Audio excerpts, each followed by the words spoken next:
It's a big pleasure to welcome to Idea Festival Joe McCormick.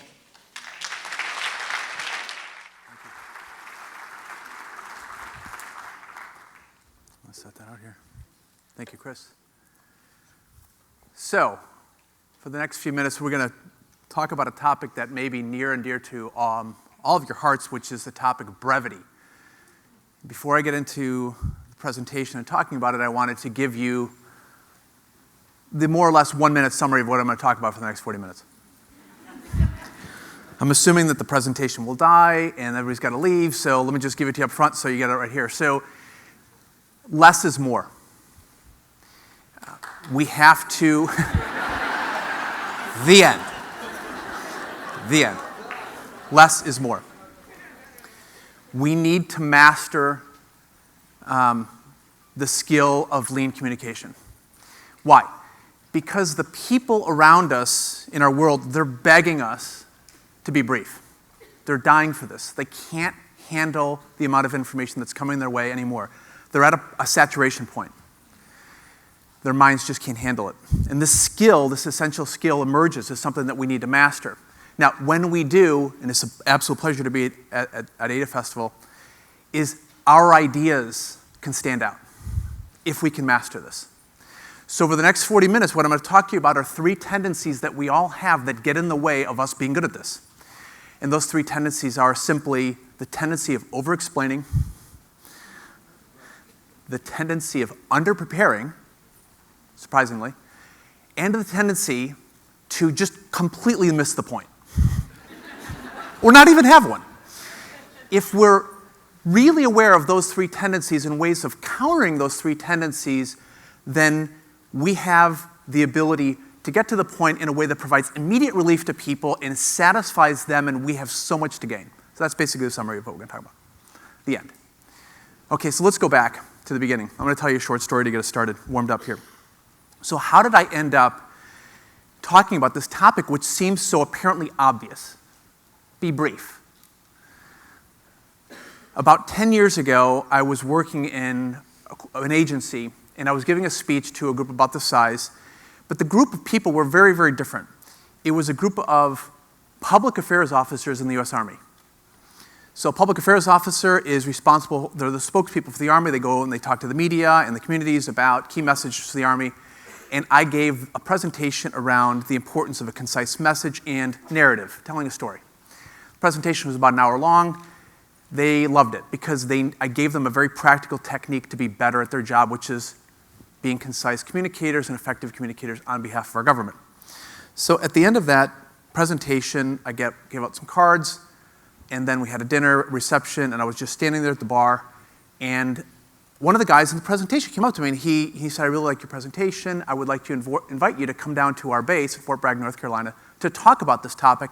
Give us a briefing on this topic. We want a briefing. It's like, briefing? Okay, I'll give you a briefing. So I didn't think anything of it. 2 weeks later, he calls me on the phone, and he says, let's fly you from Chicago, where I'm based, and we'll fly you down to North Carolina. We'll spend a few days briefing our officers about how to be good at being concise communicators. So I said, fine. This is spring of 2006.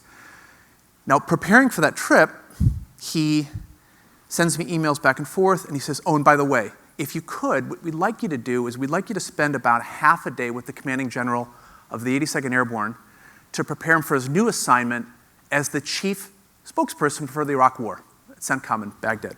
And we want you to be his media trainer. So I said, wait a second, I just gave a presentation, and 2 weeks later I'm his media trainer. Don't you? He says, we want you to teach him this technique. So I obliged, and I really threw myself in. It was a very stressful thing, and I really did my absolute best to help teach him how to be concise and clear in his new role. He had never done a media interview in his life at that stage. So 3 weeks later, I'm seeing him on BBC and CNN, and he was a huge success, and I decided to start my own company, and I dedicated myself to teaching executives how to do this. Not doing any work with the military, I'm working with companies like Harley-Davidson and MasterCard and SAP and a number of companies, teaching them how to be concise and clear when they're communicating to employees and investors and partners and things like that. Sort of minding my own business. 4 years go by. I've sort of stayed in touch with this guy that invited me to Fort Bragg, and he calls me. Okay, so the conversation goes something like this. Phone rings, and I'm like, hey, Tom, how you doing? I haven't talked to you in a while. He says, I got a project for you. And I'm like, kind of busy, but what can I do? Maybe I can help you, and I can give you some advice over the phone. He says, I can't talk to you about this over the phone because we would need a secure line. Never had that comment before, but I'm like, why would we need a secure line? He says, I need to fly somebody from Fort Bragg to Chicago and talk to you about a special assignment. So he flies somebody to Chicago, and they disclose that they want me to develop a curriculum. And I'm like, who's you? And they say, well, I work with U.S. Special Operations. So we want you to develop a curriculum to teach special operations how to be brief and to use some of these techniques. So I put together a curriculum for them. And you can only imagine the intensity and the complexity of the messaging that they have to brief. It's really, really amazing. And the level of dedication that they have to deliver that message with integrity and efficiency as much as they can. And most of them, if not all of them, really struggled with this topic. So I began in 2011 to develop a curriculum for U.S. Special Operations, and I would go down there about every 6 weeks. And the book really, truth be told, just disclose it to everybody, was really written as a textbook for those guys, to teach them to be really clear and concise about something when there's a lot on the line. And they do a great job. So I wrote the book brief to help them through their insistence. And then I decided this is a topic that I need to talk to you about. So what I want to do is I want to spend the next few minutes that we have together talking about what this looks like for you, because I think for everybody here, myself included, there's something huge to be gained when you master this. And what I want to do is just get you to sort of step back for a minute and to say, I'm not talking about dumbing things down. I'm talking about getting your ideas noticed. I'm not talking about I hate conversations. I love long conversations. I'm not talking to you about Twitter. I'm really talking to you about the moment when you're communicating something really important, that you're really clear and that you're really concise, that you were able to do it in less time than somebody else. It's not easy to do, but I think that with a little bit of practice and some insights today, I think you can walk away with some very practical things that I can be better at this. And we can all be better, myself included. So let's just look at the backdrop for a second. The backdrop is the world that we live in, right? So the first slide was looking at Niagara Falls, right? This concept that more is more. Well, we live in an information age, so when you're looking at people, everybody, you take out this, and you're now consuming. You're in the media consumption business now immediately. So surveys indicate that people spend about 8 hours a day consuming media. By that I mean, it can be television, it can be radio, but it's some things like Twitter, and it's Facebook, and it's Instagram, and it's a constant consumption of information. And that rate of consumption is not decreasing. We're sort of drinking from a fire hose, proverbial fire hose. So when you look at the world around you, yourself included, the mind now is really, really burdened.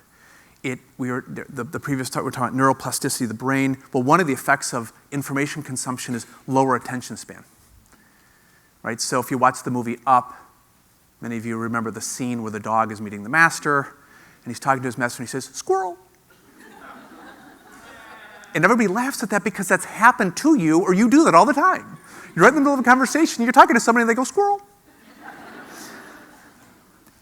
That's happening because the brain is weakening, because we're consuming some information. Now, I can't stop that. That's a reality that train has left the station. But what I can do is to adapt to that. So one of the people that I interviewed for the book was in the military, and he said nowhere in his career, very interestingly, nowhere in his career, either at West Point or the War College or any of his education, he says to me, I was taught how to be brief.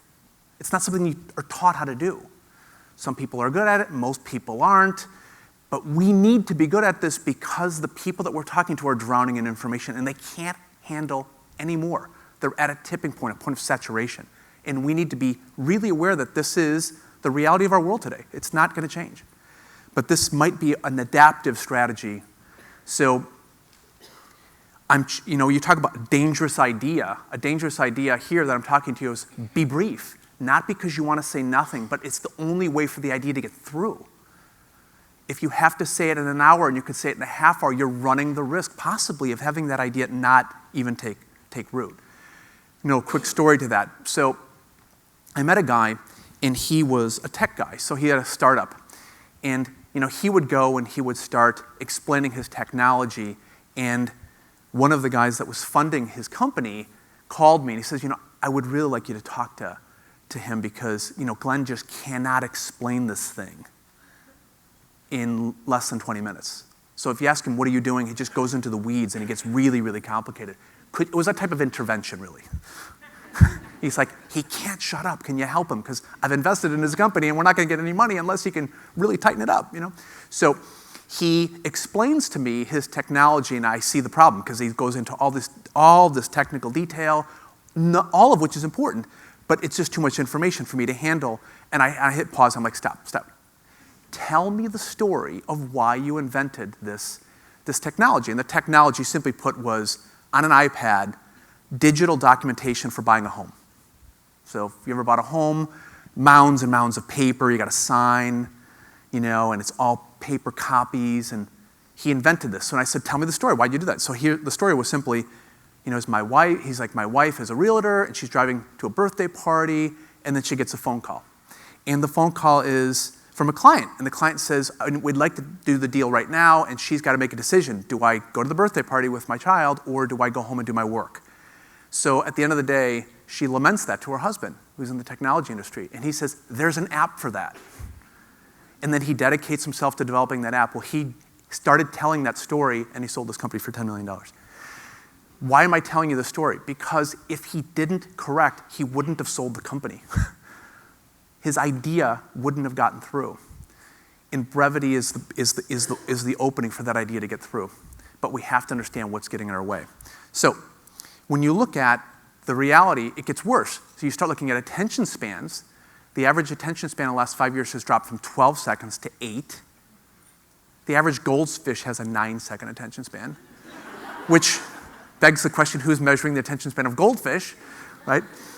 Now that's hard. Talk about a staring contest, right? Did he blink? Interruptions, the rate of interruptions 6 to 7 times an hour. I mean, you feel this, right? This is your world, right? The mind is divided, right? So this is the reality. Now, how do we adapt? There's 3 things that we need to do. One is the first tendency, as I mentioned earlier, is the tendency of over-explaining. Now, when you think about this, I want you to think about all the things that you can talk about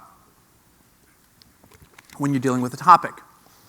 And the countermeasure of over-explaining is something called trimming. What a concept.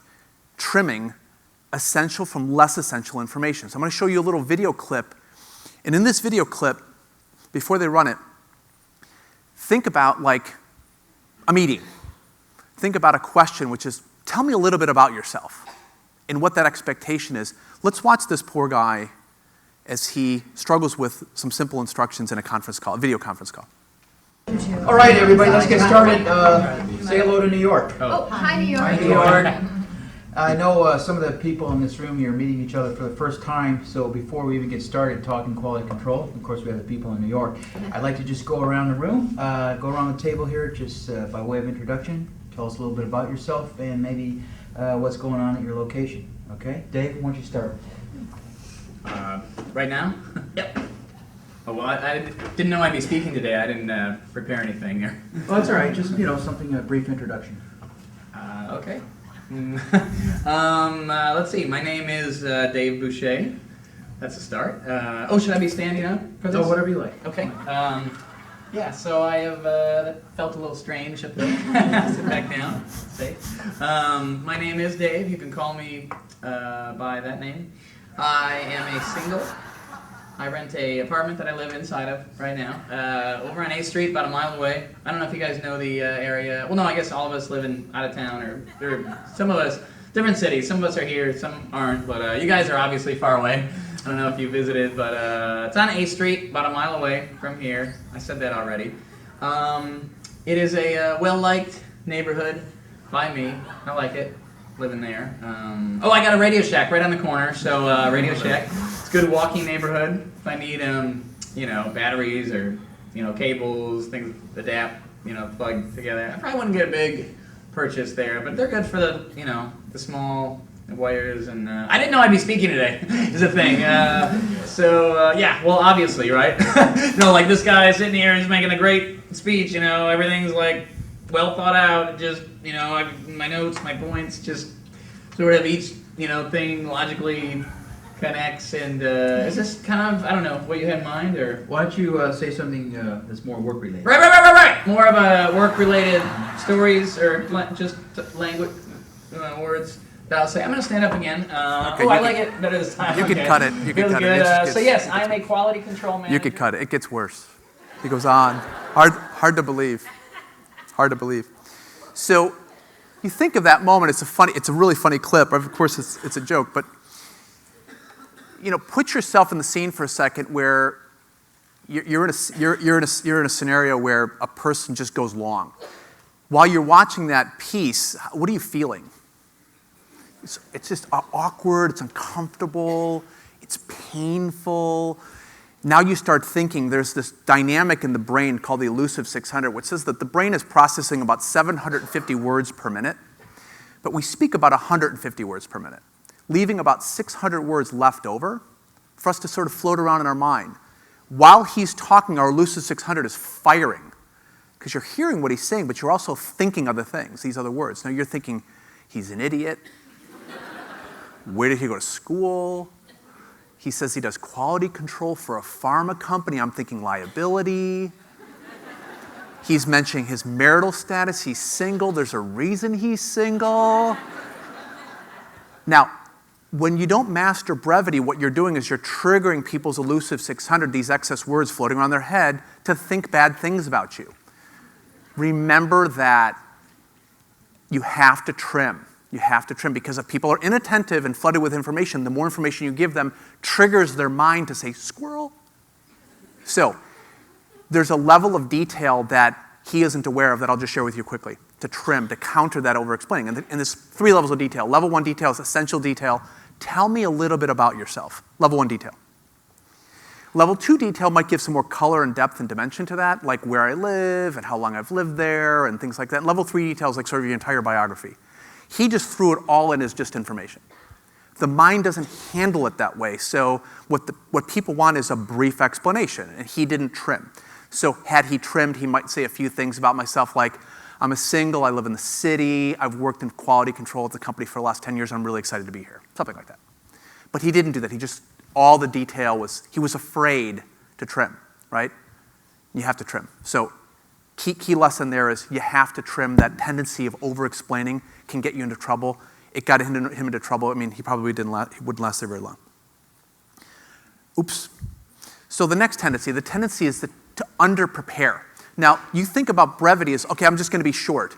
It actually turns out that to be concise and clear, which is how I define being brief, it's this balance of being clear and concise.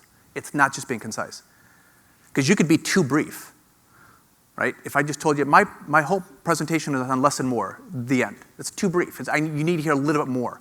So this tendency of under-preparing gets people into trouble. There's a famous quote from a French philosopher, Blaise Pascal, and he said, I would have written you a shorter letter if I had more time. Mark Twain, is attributed to Mark Twain and a number of others. It takes time to be brief. It takes time to prepare. So in thinking about that preparation, you have to be prepared for the long version and then the short version. You have to do the movie and the trailer. If you just have the movie, well, that's why people create a trailer. One of the guys that I teach in special operations came back from a deployment, and I was asking him in a workshop, just a refresher workshop down at our office in North Carolina, how is it going? And he says, it's going great. I said, tell me what's happening. And he said, well, I had to do a briefing overseas, and I had to brief the chairman of the Joint Chiefs of Staff, Martin Dempsey, right? So the most senior military official in the entire government, he has to brief him. So he goes to this location. He didn't tell me where it was, and he said, all right, I go to his chief of staff. I've prepared this briefing. I need about a half hour. And his chief of staff says to me, he doesn't have any time. His schedule is filled from the morning all the way to night. The only time that you have to talk to him is from the time he leaves that conference room from that meeting to the time he walks to the front door of the building or across this compound or wherever they were. And he says, I'll take it. And he says, I started briefing him because I prepared. And about halfway through that briefing, General Dempsey had to go to the bathroom because he'd been in meetings all day. So he's this guy standing at the door, and General Dempsey says, son, if you want to keep on talking, come inside. So he follows him inside the latrine, as they call it, and they're literally looking under the stalls, trying to clear the stalls because it was a highly classified briefing that they were having while they were walking. The only reason he was able to do that was because he prepared. If you don't prepare, you can't do this just like that. You won't know what to keep in and what to keep out. So the level of preparation is really important. I'm going to use another example of where you could do this. Interviewing. Job interviews. What happens when people interview? They get nervous. I don't care if you're interviewing or being interviewed, people get nervous. It's not a comfortable thing. So that level of preparation really comes in handy. So let's just watch this clip and see. This is from the movie The Internship. Hi, I'm Vince, and this is Owen, and we're going to share with you a scene from our new movie, The Internship. Owen, this is the interview scene. Oh, yeah, I remember. Okay, bring it in close. Get in for this close one. here. Yeah. We are Chemistry. interviewing for Here we go. internships at Google in a Google Hangout. We are not used to this, but here, go ahead and watch. Watch it. There's a lot riding on this. This is how people do it now, Nikki. They have their interviews on the internet. I like it. I know child. Okay, here they are. And when I hit this, they'll be able to see us. So come on and get in here close so we can be seen in the webcam. See how small the webcam is? No, get you the cheek. Nick, come here, Okay, but cheek. don't crowd me. We can see you guys. Okay, great. You got us? Hi, my name is Billy. We can hear you fine as well. Oh, great. Good. Billy McMahon. Nick Campbell. I'm Benjamin. Allison, we're going to ask you a few questions that some of our candidates find a little bit odd. Let's get No weird. judgment. Shoot. You're shrunken down to the size of nickels and dropped to the bottom of a blender. What do? You take her flat on your back Right. like You this. just lay back, Lay enjoy stiff that as a board, breeze. light as a feather, Pretend it's a fan. And let those Okay, bad watch this blades blend. whip all around you like Good. this. It's like getting an MRI. Once this blender's on, it's on forever. It's on. Respectfully, I got to disagree. We sold blenders, and even the best model in the world is only going to run maybe 10 or 11 hours. So we're getting out, and when we do, we're better off for it because whatever doesn't kill you makes you stronger. It's not so much getting out of the blender, it's what happens next. That's the question. You've got 2 nickel-sized men free in the world. Think of the possibilities. I mean, I'm top of my head and I'm just My spitballing head's here. swimming. Sunglass repair? We'd be hell on those could do little the screws. Or maybe stick us in those submarines that they put in people's bodies to fight diseases. Okay, that's not a real thing, the submarines. No. Wait a minute. I thought we were stuck in a blender. Now we're saving lives? What? What? What? What? Let me just recap this for you real quick. We started off in a blender. Yeah. Now we're saving lives. What? What? What? What? Wait a minute. We were stuck in a blender. What a journey. And now we're saving lives? You What? guys led us to this. Thank you. It's brilliant. The interview. Oh, I love it. It's just that moment of preparation. You have to prepare. You have to take time to prepare. Tell me a little bit about yourself. Why would you like to work here? Where did you go to school? Whatever. Just take some time to prepare, and then you'll find where you're not trimming, and then you'll be more clear and more concise. So that's it. And the last one I want to talk about is just completely missing the point. And it looks like something like this. So you're at work maybe, and it's late in the afternoon, and you're in your office, and somebody knocks at the door. And they say, you got a minute? And nobody is so busy that they don't have a minute, right? So you sure, come on in. And then the person starts talking and talking and talking. And then you start thinking, what is their point? And they don't even know. And then they think the more I talk, the point will emerge. But at some point, your elusive 600 kicks in, and you're like, I don't know what you're talking about, and then you start to get annoyed, and then the whole thing falls apart. You have to go out and walk in with a point. And that point is a headline. Imagine if I asked everybody in this room to read media, newspapers and magazines for an entire day, and I took away all the headlines. No headlines. 8 hours go by, it's 5 o'clock. In a word, what do you feel?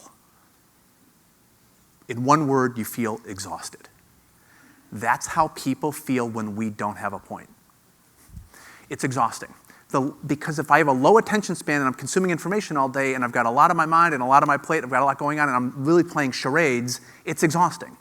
So the way to avoid that is to think and speak in headlines. And this is what it looks like. When you walk into the room, you say, hey boss, you got a minute? He says, yeah, come on in. You say, the project that I'm working on, it's behind schedule, but I've got a fix for it. I've got 2 or 3 people going to work on it, and I think within the next week I'll get it back on track. I need a couple of things for you, but I don't need it right now. I'll send you an email. I just wanted to let you know. Done. Now, the person who's listening to that, who's completely inattentive, it's 5 o'clock, is thinking, what is the point? The point is the project's behind schedule. But there's a fix for it. There's a couple people that need to get involved. They might send an email to me shortly, but then that's it. It was like all trimmed down into this tight little package. Speaking headlines. If any of you have people that work for you, tell them that you listen to a speech here and that your instruction is to tell them that from now on you speak to me in headlines. And we laugh, but the thing about it is if you do this every day, it's not fair to you. So tell the people that work for you, give me a headline. When you send me an email, make the subject line not just update or thank you or note. When they knock on your door and they want to give you an update, don't wait for more than 30 to 60 seconds. Say, I need the headline up front. If you're going into a meeting, I want to know what the meeting's about.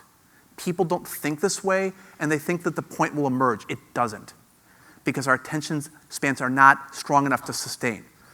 Now, when you think about an area that is enormous opportunity for improvement in this area, my mind goes to the Academy Awards. Think about that for a second. So, on our stage, right? Enormous room, the most powerful and influential people in Hollywood. There's all these people watching on television, and then they know that they're a candidate to win because you're a nominee, right? So you have a 25% chance of winning, right? But they don't take time to prepare. They don't have a headline, and then what do? They get the award, they're all surprised, they get to the award, and they stand here, and what do? They thank everybody they know. They forget about the audience, they don't have a point, and you're listening going, what is this whole, it's just, what are they saying? So I found this clip, and there was a person that accepted an award. Note how he just takes it in a completely different direction and how it feels for you when he is brief. Nothing can prepare you to speak on TV in front of 1 billion people and 4,000, Hollywood bigwigs. West Bank Story. Yeah. Ari Sandel. Yeah. I made a list of all the people I have to thank, and you don't want to go up there and thank 1 million people. And I had a list of 47 names. Meanwhile, you have about 60 seconds to get up there and get off. So now I got to go through and take out some of the names. No one knows me, so as a short filmmaker, I have to kind of give some context to what I'm talking about. And of course, you got to thank the right people. You got to thank your parents. And then the night before, the ambassador to Israel called me and said, listen, I just want you to know that if your film wins, it might be the first time that a movie about the conflict in the Middle East that's pro-peace has ever won.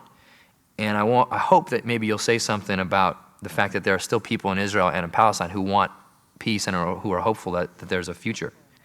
So it's like insane pressure. So not only that, and by the way, my agent's telling me you got to be funny. My father gave me advice. My father's from Israel. He gave me advice like, go to the stage, you take the award, and you say, I'm now ready for a job, and walk off the stage. I was like, Dad, I can't say that. That's ridiculous. I made a comedy musical about Israelis and Palestinians that takes place between 2 falafel stands in the West Bank. And it's a movie about peace and about hope. And to be able to get this award just goes to show that there's so many other people out there who support that notion that when it comes to the situation between Israelis and Palestinians, hope is not hopeless. And on another note, I know a lot of people in America are probably watching and asking, what are the short films? Well, a lot of them are made by directors who are trying to get noticed, and I think in a lot of ways we represent the little guy because we don't have big studios behind us or big name actors or a lot of times the budgets we need, and it relies on perseverance and stick-to-itiveness and hustle and a dedication and loyalty from a cast and crew who are doing it for pennies, if not for nothing. So I'd be remiss if I were to take this award and not thank my co-writer Kim Ray, my producers Pascal Vigelzi, Amy Kim, Ashley Jordan, Ravi Malhotra, and my composer Yuval Ron, and last but not least, the 2 people who never doubted me, even when I doubted myself, my mother, who's here in the audience, Kathy, and my father, Dan, who's watching. I love you, thank you. I mean, that's amazing. Wow. He created this moment where his point was singular. That I made a movie, a short film about showing that hope isn't hopeless. And I'm grateful for all the people that helped me make that movie. That was his point. But he took the time to prepare and the time to trim, and to deliver a point. And what does it feel like to the audience? It's that respect for the audience and what they're going through and how burdened and inundated and saturated their mind is, and that clarity and being concise just feels so different. It just feels so wonderful. I want to see the movie now. And he's not saying see the movie. So the last part of this presentation, I want to walk you through what I think is the best case study of this that I've been able to find in recent history. And I'm going to start with a tool that I've developed, and this is why I was invited down to the military at Fort Bragg. And this tool is something called a mind map. Now, some of you may know what these are, some of you don't, but a mind map is a visual outline. So what you're seeing right now is a way of organizing your thoughts so that the right level of detail, properly prepared and centered around a main idea, can all come together so that when it's expressed, the person who's hearing it knows exactly what to do with it. And the key for all of this is assembly. What do I mean by that? When you're listening to somebody talk and it's not really that organized and it's too much detail and it's sort of in the wrong order, your mind has to reassemble the message. It's tiring, but you're trying to find what is the point? And you're organizing and moving pieces around. It's like what happens when you read bad writing. You're like, okay, that paragraph belongs before the other one, and that's not necessary, and all of that. So the idea here is if you were to take the time and assemble it in advance, it would feel something like this. Imagine the scene. It's the day before Christmas or a birthday. And this happened to me, actually. It was the evening before Christmas. My wife asks me, could you please go downstairs and build a Barbie dollhouse for Marta, my daughter? So I said, sure. I'm not going to say no, right? So I go down there, and what do I find? I find a 3-story Barbie house. 3-story, has an elevator. And these little tiny screws. So it's 11 o'clock, and I'm screwing this elevator in, and it took me forever, and it was not a pleasant experience. Imagine if I looked at that box, and in the bottom it says, no assembly required. I'd be like, yes. I don't have to build a 3-story Barbie house with 1 million pieces. The same thing happens to us when we're clear and concise. As a person says, yes, I don't have to reassemble all these messy messages, and it all comes to me ready to go. The next video clip I'm going to show you went out on a website called Kickstarter, and if you're not familiar with it, it's basically where ideas get funded, right? Startup funding, right? And they set a threshold for money that they're looking for, and in this guy's company, they raised $50,000 in 20 minutes. 20 minutes. Now, talk about ideas, right, that are really you get an idea out there. He did the 3 things that I'm talking about, and just watch and feel the difference in his approach. I'm here to tell you about Coin. It solves a problem I think most of us have. See, my wallet is filled with cards. Credit cards, debit cards, rewards cards, gift cards, filled with them. Too many. This is a Coin. It's a simple card just like a regular payment card. You can swipe it just like any other card. The difference between a coin and any other card? All these cards are inside my Coin, and I can pay for stuff with any of them. I'm going to use the personal card for this. My Coin has all the same data and acts just like my debit card would when I swipe it. This is a business lunch, so I'm going to expense it on the business card. I just tap this button to select the right card, and that's it. How do I get my cards in my Coin, you're asking? It's a fair question. I use this thing and the Coin app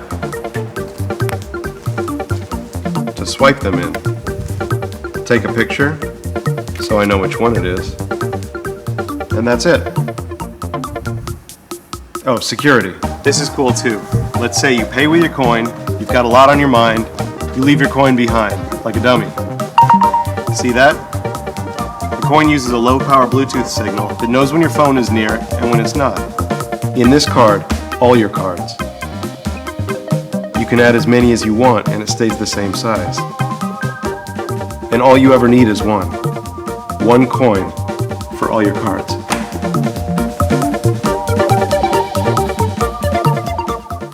Isn't that amazing? So people watch that video, and there's a lot of things happening in that video. that I want to walk you through. The first thing is he's super sensitive to the audience and how difficult it is to follow along with a new innovative idea, so he takes the time to prepare. So right out of the gate, what does he do? He has a headline. I'm going to talk to you about a card that solves a problem that most of us have. Now that's a headline. That headline is singular. It's a new type of card that solves a problem that many of us have. And then right out of the gate, he states the problem. And what's the problem? Too many cards in your wallet. Now, when you hear that, he knows that your elusive 600, your mind is working and thinking, all these excess words are floating around, and he's triggering thoughts into these words. And when you hear him speak, he's not trying to sell you, he's just telling you. So I have this expression which is tell me, don't sell me. So he's just explaining. And he's saying you have this problem, or a lot of people have this problem, that you have too many cards in your wallet. Now, when he makes that statement, he says things like credit cards, debit cards, loyalty cards, rewards cards, and you're listening and you're thinking, yes, I have that problem. Or I know somebody that has that problem. Okay? And then right off of that point, he says, well, I've got this idea of a card that could put all of your cards that are crammed into your wallet into one card. And it acts just like a regular card. Now what are you thinking? You're thinking, how does it work? And then he goes on to say, well, let me explain to you how it works. It works just like a regular credit card. You just press a button, and then you go to a business lunch, and then he says, you're probably wondering, how do you load the cards onto Coin? It's a fair question. Now, he's definitely speaking to your elusive 600 of your mind, because you're hearing them, and you're like, that's exactly what I was thinking. How did he know that? Because he's speaking sequentially to my listening. Have you ever had a conversation or been in a presentation, you're like, I've got a question, but they're like, it's 10 slides from now? It's because they're not speaking in sequence with your listening, and he is. So he says, well, what you do is you take out your phone, right? And then you take this thing, this little white thing, and you put it into the phone. Now, most of you probably don't know, but those things have a name. Square is the company that makes them, but like the tech geek name is called a dongle. Now, note for a second, because he's really good, that if he were to say dongle, you'd be like, what's a dongle? Did he just say dongle? That's a weird word, dongle. Why would they make a word dongle for a white thing that's and now my listening is behind his speaking. What does he do? He doesn't say it, because if he said it, it would be confusing, and he doesn't want to confuse people, so he leaves it out. He trims. He says, you take this thing and you put it in. Now, tech people, finance people, all types of people tend to over-explain because they feel it shows knowledge. It's not about how smart you are, it's how much people follow you. So he doesn't say it. And he says, you put this thing in, and then you swipe it, and it's pretty easy. And he goes, that's it. Now, when he says, that's it, what are you thinking? That's really simple. And then he stops for a second, he pauses, and he says, oh, security. And then about a third of you laughed. Why are you laughing? Because you're thinking security might be an issue with this thing. And he explains it. But again, he doesn't get over technical. He just says the most technical thing is it uses a little bit of Bluetooth. And then, and here's the kicker, he knows how to end. He says, it's the only card you'll ever need. Period. And he stops talking. Now, when he stops talking, what are you thinking? I want one. He doesn't say that you should buy it. He's just explaining it. When I say that less is more, I mean that less is more. Because if I say 150 words a minute, and you can hear 750 words a minute, the less I say well, the more you hear. And that's the big idea. The more you say, the less they're going to hear. But you have to know what to cut out. You can't cut out the good stuff. You have to cut out the inessential, the less essential. So those three tendencies in play in his explanation are don't over-explain, take the time to prepare, and boy did he take time to prepare, and really have a clear point. And he had one. If you put all that together, you get something which is brief. And it feels very different. It's very, very different. And when you hear it, you know what to do, you know what questions to ask. It just all makes sense to you. It all fits together. So let me just wrap this into the sort of the last 3 suggestions, and we'll take some questions. These are 3 things that I would recommend you do. One is map out what you're going to say before you say it. Whether it's on a blank piece of paper or a mind map or just whatever, take the time to think, okay, what is my main idea and what are my support ideas? It's like what they told you when you're in high school. So I say, like, I'm the ghost of your 11th grade English teacher. Write an outline. Start with an outline. Make it visual because it's easier to follow, but do that first. That will give you the opportunity of understanding what's most important, what's less important, kind of where do things fit together before you start explaining it. That could be in an email, presentation, conversation, conference call, whatever. Prepare that first. The second thing is have a headline. Think, what is my point? What is my point? In our case, this presentation is about less is more. That's what it's about. And then the last one is, if it doesn't need to belong there, trim it out. Don't get attached to it. Let it go. There was a famous quote from a concise writer who was asked his key to being a concise writer, and he says, I leave out the parts that people typically skip. So just ask yourself, would they skip it? Okay, well then I'll just leave it out. It's not important, it's less important. So to wrap it all together, what I want you to do is I want you to think about this as something that can set you apart. Professionally, can set your ideas apart, on track to do and to get the things that you want, promoted, funded, hired, not spending so much time at work, just burdened, creating relief for the people around you. It really can create more. This is a skill. It's an essential skill for the 21st century. People need to master it. We all need to master it, and we start by those 3 things. So on that, I will conclude my remarks, and we'll do a little Q&A. We'll give you some time back if we can. So I thank you very much for your time and attention.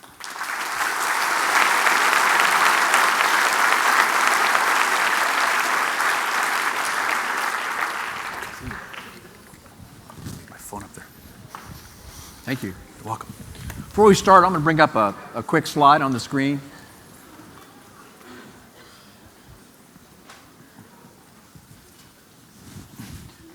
Just want to let you why we were having this today. This is IF Kids, right next door at the Alley Center. There were 300 middle school students from all around Kentucky and primarily from this region who went through, as you know, a 4.5-hour track on Idea Festival that's basically undergirded by the same ideas, same philosophy, same creativity that we do here.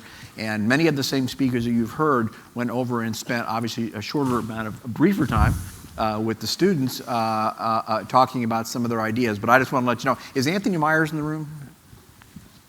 Anthony with our staff is the one who organizes that. But I just wanted to let you know that as we were, Oh, hey, Anthony. Anthony really organizes IF Kids. And so while we were here today, that was going on next door at the Alley Center. So thank you, Anthony. So questions? Yeah, go ahead. We'll start with a question. Amir, University of Kentucky. Thank you so much for coming to speak on this. Welcome. This is amazing advice, and I think it's awesome when I can plan ahead, but what general advice do you have for situations in which you don't have the privilege of thinking through what's going to happen, what you need to trim down, what main point you need to have, for instance, in spontaneous networking situations? I think the thing that I do is when you don't have time to prepare is really fixate on the person and how you're being heard. How difficult it is. Like if I said these things, would I make it more difficult? I mean, I would do a lot of trimming. Make it lighter, more economical. If that alone will create relief. So just trim. Like if I said this, that would be too much information. So TMI, just cut out that. That'll make it at least feel lighter. Even if you don't know what the main organizing point is, that's what I would do. Just really fixate on how you're being heard and how the audience is burdened in their listening. Thanks. I think one of the challenges for a lot of us that went through the educational system a number of years ago is that and I don't know what it's like in college now, but it's just, that's the antithesis of Yes. this. I mean, you've got to write papers, you've got to document everything, you have to research everything. Where's your evidence? You didn't, if you make a statement that you don't explain, you get in trouble.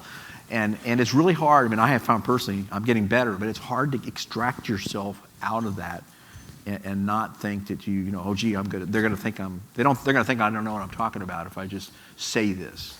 So there's a lot to what you're saying, because there's something which I call profound brevity. And if you can't explain something concisely, you don't know it well enough. So I would say that when you go through it, you need to understand it in depth. I don't want to ever have anybody think that that level of understanding is not needed. Right. But what you need to do is you need to be able to explain it concisely. You need to master the executive summary. So think of it like, what's the synopsis? Mm-hmm. So if you're doing a doctoral dissertation, but at the end of the day, you need to be able to explain it concisely, because that is mastery. Mm-hmm. Mastery isn't the long version. That's the process is the long version. So you need to be able to explain the 800-page book in a few minutes. That will demonstrate mastery. And that's something that they don't teach you in school. They teach you to write for length, which is good. It's part of how we acquire knowledge. But this is about how that knowledge gets shared, which is a different dimension of its dissemination. So, yes, Ben. My name's Jackie. We live in a world, my headline is, we live in a world of sound bites. And could you please comment on that? And I guess I'm referencing the presidential debates. Yeah, the thing with sound bites is I'm apolitical when it comes to this work. I tend to focus on real, I'm sorry, I don't want to be too harsh, real ideas or things that have more substance. And I think that the soundbite is the antithesis of what I'm talking about, and it's dumbing down or simplifying things to the point of absurdity in many cases. Its utility is that it really manages that short attention span, but there's not a lot behind it in many cases. It's just a catchy phrase. What I would recommend with a good headline or a soundbite is not that it says everything in that soundbite, but it leads into a deeper exploration of a topic, so you avoid the sort of oversimplifying or dumbing down of a topic, which I think is terrible. Thank you for asking that question. Yes, That's sir. great. Hi, it's Barry Laws. I have an employee that is TMI all the time, and her issue is that she truly believes every bit of information is super important. Yeah. So how do you, but honest to God, she really believes it. Yes. So how do you, No. How do you get past that? The best way of getting past that is to have her start to think about not what she's saying, but what people are hearing. Okay. And the effectiveness or the ineffectiveness of a person is they think that by sharing all of that, that's important to her, but she's not thinking at all about how she's being heard.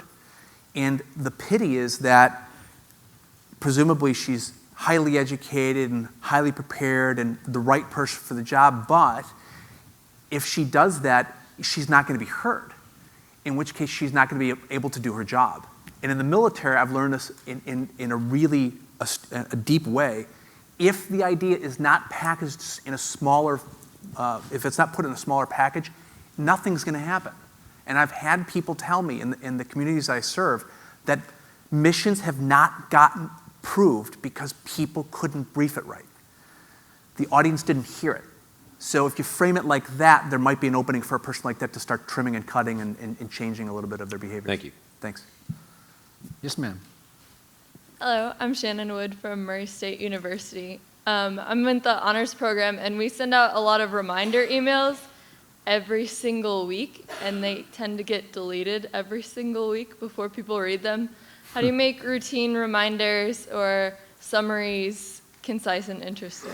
There's a couple things you could do. One is, while you're writing them, the thing that people tend to forget is, what's the first thing that you see in an email when you open it? It's the subject line. And that's where people put the least amount of time and attention. They just put reminder. And what happens with email, it's not just yours, but is people write emails are training the recipient to delete. It's very Pavlovian. You get the email, you're like, delete, delete, delete. I mean, it's very easy. You're like, delete, delete, delete. So what I would do is I would say, if I were that person getting, and I really wanted to delete it, could I write a different subject line or a different headline that would provoke them to want to open it? So a lot of it's in the headline. You have to take a little bit of time in the preparation of if it's creativity, think the audience has got the door locked and this headline's the key. Okay, you can't just push it in, it's got to be opened, and the headline is the opening. That's the key to holding people and getting people's attention from the get-go. So, really a corollary of that, a quick story. A lesson I learned earlier in my career when I was working in a political office during a campaign. The political gurus out of Washington were sending out literature and stuff and no return address, and I thought that was the stupidest thing. So why would you send out a letter without a return address? I mean, they're not going to know who it's from or whatever. And it was basically, their answer was, we figure we've got 2 seconds of somebody's attention to make an impression. And if they say who it's from and they say it's a politician, they're going to throw it away. So at least we get them to open it. And that gives us our 2 seconds. So I think it's kind of a it's the same thing as the flood. It's the flood of information and just the nonstop torrent of technology and information heading our way. Yes, sir. Hi, Zach Morgan. I'm wondering about the follow-up. Do you have strategies on the follow-up? Let's say you have a brief, a headline, and it's short, it's to the point, and you get somebody's attention. Then you've got to follow up. Do you have ideas about how does that generally come from the preparation you did beforehand? But do you package that in a certain way? It does. So when you lead with the headline, a good headline doesn't tell you the whole story. It invites you to want to hear more. And the follow-up is, if I heard that, what would I want to hear next? And oftentimes it's why. The headline really states what, but it doesn't necessarily say why. Like if I use the example of Coin, his headline was, I got this new credit card that solves a problem that a lot of people have. And he went immediate to it. His next point was why, and he says because the wallet's too fast. So why is often a really good place to go right after that headline, and then you go to what. This is kind of my simple way of doing it. What is the point? Why are you saying it? Sort of how does it work, and so what?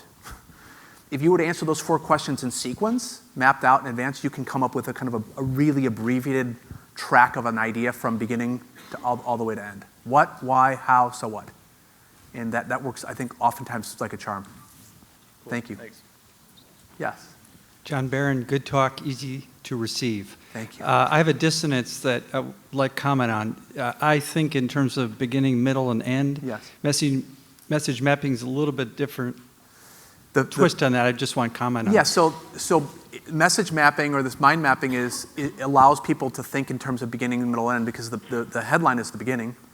And some of those messages, and then the body and underneath, with some of those bubbles would be the middle, and the end or the so what would be your conclusion or your like a payoff. It really is, in its simplicity, a mind map is just a visual outline. I'm an English lit major and a former journalist. It's literally, the headline is what is it about, the intro is maybe the first 2 buckets above, kind of clockwise around, and then you head with a conclusion. It's the same format, but it's visual, so it allows you to remember it while you're in conversations or presentations without any notes, which can be very powerful. Yes? Yes, ma'am. Hi, I'm from the Midwest. I have a cultural sensitivity question. I'm a transplant down to the Appalachian Mountains in a rural community, and people love to tell stories. Do you have like a magic spell, well, because I find myself very impatient sometimes when I'm in a hurry and somebody needs to explain something and there's a very lengthy story with a whole bunch of information I don't need nor want.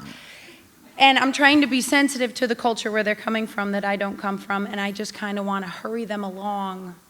Can I like tug my earlobe? Or, like, how do you hurry somebody like that along? That is a business model. I've invented a magic potion, and you just like pixie dust. The simple answer is there's no easy fix, but one of the most difficult questions I got after the book came out was, what do you do if you have a long-winded boss or customer? And I'm like, you can't tell them just to shut up. That's not, or you can't tell them but there's a trick actually in that is, you tell people if you know that they're a culprit of this, that you have to go somewhere. I'm not kidding. Like, I've got to leave here in a few minutes. If you know you're going into a conversation that may just run really long, this happens at work a lot of times. Like, you know what? I know you're really busy. I'm really busy. I got to leave in 5 minutes. And you say that in advance. It's a little bit of an early warning for people that just can't figure out the long. And sometimes there's no easy way, like avoidance. No, I'm just kidding. Find a different way home. Yes, ma'am. Hi, my name is Dia, and I'm a junior at DuPont Manual. I'm heavily involved in scientific research, and one of the main problems I encounter is deciding how to balance explaining the technical terms of my research along with the significant findings. So what would you advise me to focus on in the allotted time? It's a great question, because what you're really talking about is, when we're talking about trimming, is you can't trim away all the level 2 and level 3 detail, because it's important, but you have to pick the points where those are substantiating level 1 information. So you really have to establish early on, what is the finding, what is the big point of it, and then facts to substantiate. And the way I would look at that is, whenever you're feeling you're being too high level, look for scientific evidence to substantiate it, but balance between like a level 1 and level 3 information. Don't just stick at one level. Go from level 1 to level 3, back to level 1, and it keeps people staying in the context of your idea, but knowing that there's science behind it, so that they don't feel like you're skimming or you haven't done the work. Yeah, I think it's a little bit. Probably also both. in that case depends a little bit on your audience. Yeah. You know, is it a general audience? Is it your professors? I mean, you know. In music, it would be a little bit like how you play with balances of treble and bass, like how you mix sound. What you're doing is you're mixing data with higher level insight, and on the audience, sometimes they need more bass, sometimes they need more treble. It depends a little bit on the audience too. So, Thank you. Great question. Thank you. Hi, I'm Maggie Sullivan from Western Kentucky University. As a college student, I'm applying to a lot of different things, a lot of applications. So I have a very limited space to talk about qualifications, dreams, tell stories, and everything like that. But I also have to make those stand out of hundreds of applications. Do you have any suggestions on how to be brief and to stand out? I think the term that you use is always use story if you can. Because imagine the people that are reading those applications. One of the people I interviewed for the book was the president of the National Merit Scholars Corporation. And he says, to be a National Merit Scholar, I mean, all of those applications look exactly the same. They're all 4.0 students, they're all 35 in their ACTs. I mean, they're all, so he's like, the ones that we get that really stand out are the ones that are storytellers, that are captivating, that catch their attention, there's intrigue. One of the things about storytelling specifically is, can you establish some type of conflict or an issue in your narrative that gets resolved? Because that makes it not just storytelling, but now I'm talking about something in which the reader actually wants to read to see how it resolves. Anytime that you can do that is great, because you talk about yourself, but you're also making the reader much more connected to you, and it's not just sort of the information qualification dump that so many applications fall into. So, You know what I hate? I hate the forms where they give you a little box and then they go, use additional sheets if necessary. Right. It's like, what do you want? You know, do you Write want a smaller, short? yeah. Do you want a long? I mean, what's yeah, exactly. Yeah, Smaller it's like, handwriting. pick one or the other. Let us right. do it. Yes, sir. My name is Corey May. I'm a student at Kentucky State University. A really common question in job interviews that's asked is, of course, tell me a little bit about yourself. Yes. And of course, people are like, here's my name, here's where I'm from, I have a cool dog, or something like that, Yeah. What can you say about yourself that would make you stand out as more than just a guy who has a house, a dog, and a car? Think of yourself as a story, and think of the person asking you as the audience. So if I were that audience for that job, what could be the headline of a story about me, and how could that be the intro? So tell me about, so if I'm interviewing for an analyst position, and I know it's a lot of number crunching, I might say something like, all right, I'm absolutely fascinated with crunching numbers. I live, eat, and sleep with crunching numbers. I'm a number cruncher. And then it's like there is a narrative frame of who you are, but it's not surrounded by things about yourself. Those things about yourself define or defend that statement. So I would create those about yourself. I am, a person that loves to take risks, but loves to see the reward. And you come up with a little bit of a headline that's defining, and that you can defend it. And if you can't do that on the fly, you have to do that in advance, and you have to practice it with somebody. So before you do it, it has to practice what I call the snicker test, which is you don't want to make people laugh, because it's got to be something you feel comfortable saying. Practice it a few times to see if it's appropriate, and that headline that could be what's the trick for the job interview. Great, thank you. Joe, thank you. You're welcome.